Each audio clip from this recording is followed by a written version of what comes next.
বুধবার সকালে গুজরাটের ভাদোদরা জেলার পাডরা তালুকার গম্ভীর মোজপুর সেতুর একটি অংশ আচমকাই ধসে পড়ে।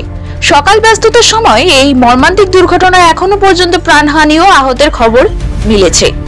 প্রাথমিক তথ্য অনুযায়ী সেতুর উপর দিয়ে যাওয়ার সময় 4টি গাড়ি, 2টি ট্রাক, একটি বোলেরো সাব এবং একটি পিকআপ ভ্যান একসঙ্গে সেতুটি পার হচ্ছিল। ঠিক সেই সময় সেতুর একটি অংশ ভেঙে পড়ে। এতে সেতুর সংযোগ বিচ্ছিন্ন হয়ে যায় আনন্দ ও ভাদোদরা জেলার মধ্যে। দুর্ঘটনার পর ঘটনাস্থলে পৌঁছেছে উদ্ধারকারী দল ও প্রশাসনিক আধিকারিকরা। শুরু হয়েছে রেস্কিউ অপারেশন।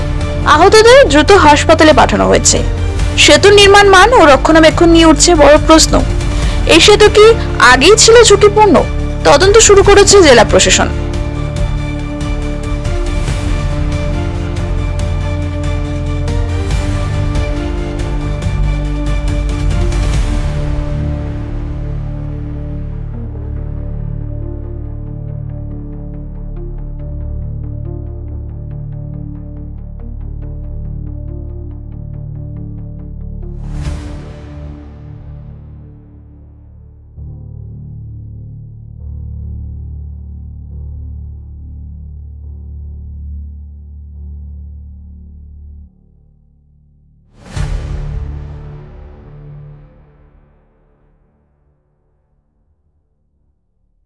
নতুন নতুন আপডেট পেতে সাবস্ক্রাইব করুন নিউজ আপ ডেইলি।